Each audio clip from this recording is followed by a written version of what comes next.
vraiment Sénégalais ñu ngi commencé di réconcilier wu. te loolu am solo la ci réew. am na solo fàttali pour yéen ñi nga xam ne yéen ñu ngi soog a jël en cours yéen ngi seetaan seen émission le grand point tey ñu ci jalal monsieur Mamadou Alpha Diamanka nekk juriste fiscaliste nekk responsable parti PASTEF ca diwaanu Kolda ci wàllum justice la ñuy des ni monsieur Diamanka ak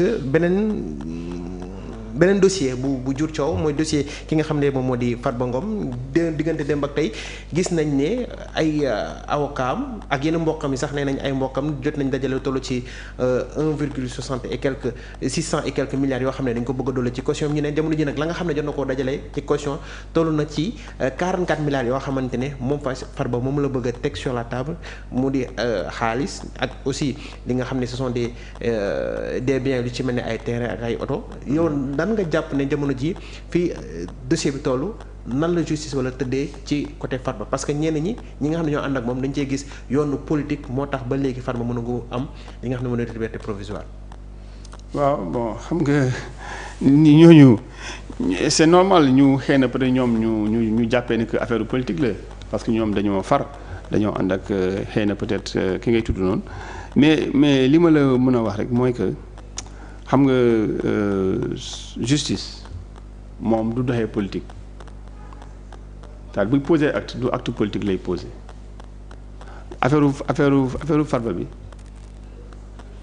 pour man y a rien de politique xam nga ce qui se passe c'est que le procureur a reçu un rapport de la CENTIF rapport bi am ñu mu incriminé notamment le sieur Ngom alors le procureur a jugé nécessaire mu càmbar dossier boobu bi mu ko càmbaree mu jël ko mu transféré ko ci magistrat pôle financier ñooñu jël dossier bi di ko xool. léegi nag comme li nga wax moom jot na teg une caution. léegi il appartient au magistrat. ñoom ñooy seet ñooy xool ndax loolu mun nañ ko accepter ou pas. mais koo xamante ne monsieur Diamanka parce que li nga xam ne moom la Sénégalais yi mënta comprendre mais koo xamante ne dañ ne li ñu la tuumal yow kese ay fanweeri et quelques milliards la. nga jokk ci sa gafaka koppar gu toll noonu. ñu ne say bien la état war ko càmbar effectivement agent judiciaire de l' état moom nanguwaay ñu ne procureur parquet financier moom moo bañ.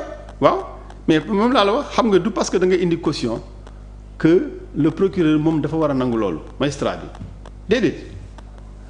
mun nga indi ko bon d'après ci li ma dégg c'est que am na caution boo xamante ne indi na xaalis la am na loo xamante ne c'est en nature. waaw léegi nag da ngay est-ce que procureur moom ci texte yu muy sukkandiku est-ce que moom loolu dina nangu loolu comprendre nga. léegi nag xam nga du doxoor nit ñi dañuy spéculer rek di wax mais ce qui est sûr et certain c'est que su procureur su magistrat bi jàppee ni que. Caution bi baax na war na ko mën a permettre mu bàyyi ko mais il le fera. sans problème dina ko def. mais monsieur Diamanka ñun li ñu mënta comprendre mooy. li ñu tuumal ci xaalis ñu ne peut-être moom nga mbuxum yàq keneen yow nga teg nga lu toll noonu ci alal joo xamante ne jàpp nañ ni yaa ko moom. mais en maintenant Farba Ngom en prison mais le procureur il gagne quoi au final. su fekkee ne xaalis nañu bëggoon te moom teg na xaalis sur la table kañ. fàttali ne la caution.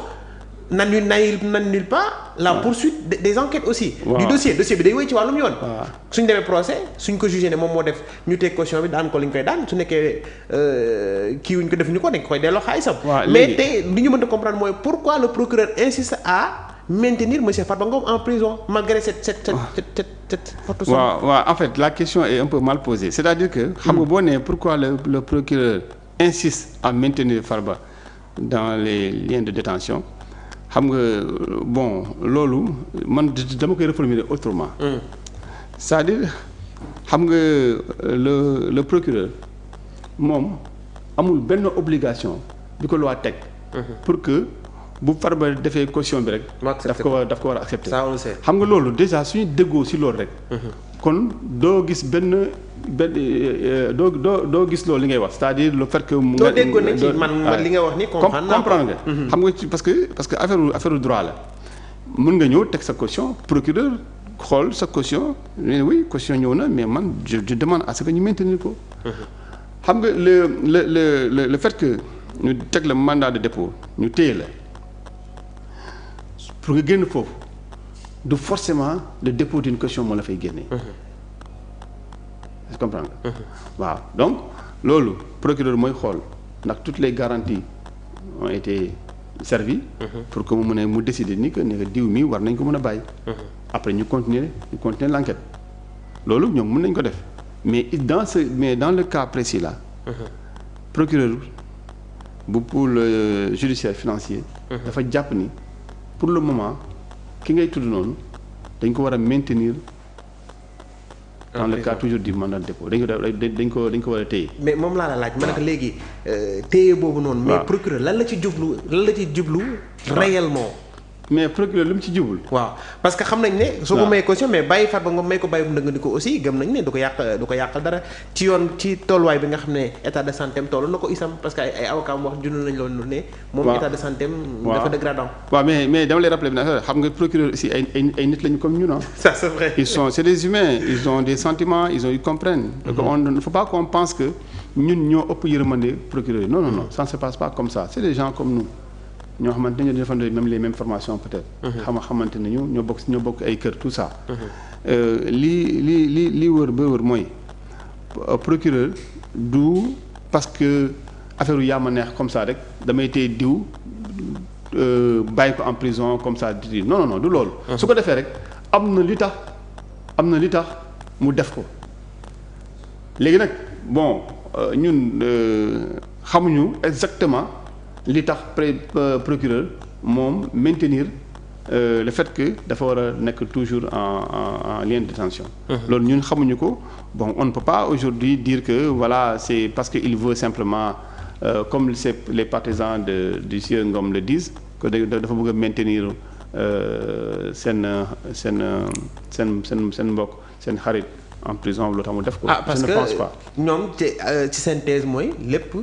exécution la d'une menace boo xam ne ça vient du premier ministre ca campagne électorale élection législative yi mujj. non xam nga premier ministre mënul joxe une commande à la justice ça n'a pas de sens mënu ko xam nga sànq wax naa la ko nee naa la le premier ministre Ousmane Sonko il a subi tellement d'injustice que moom il ne peut pas faire subir à une autre personne quelle que soit nag la personne. une injustice mënu ko. kon la mu waxoon ca Farba ca añam nag. non waaw léegi xam nga nag parfois yéen da ngeen di bëgg une chose et son contraire. moom moo wax de moom ma ne. mën naa leen assurer ne bii mën naa nekk. waaw mais xam nga propos campagne. man li may wax gars yi rek souvent propos campagne yi man du ma tenir nit rigueur ci ay propos campagne. parce que man def naa campagne. j'ai été directeur de campagne lors des élections législatives. wax dëgg yàlla bon campagne moom campagne la quoi da ngay ñëw da ngay wax xam nga am na yu bëri parce que boobu c'est pas le premier ministre qui parle. boobu c'est le candidat mais c'est aussi la tête de liste du parti qui parlait man dama koy wax naa ko sama benn xarit parce que wax na ma la même chose question bi nga posé nii. ma ne ko mais Ousmane Sonko bi ngeen doon gis ci campagne bi c'est le Ousmane Sonko qui est le président du parti Pastef. D'accord moom moo dirigeant liste bi moo doon wax mais c'est pas le premier ministre du Sénégal moo taxawoon à Matam di ne Farba lii ak lii. waaw loolu aussi il faut que ñu accepter ko. d'accord ñu jàll ci leneen wax ci domaine bi nga xam ne itam bokk na ci li nga xam ne yow am nga ci xam-xam lool.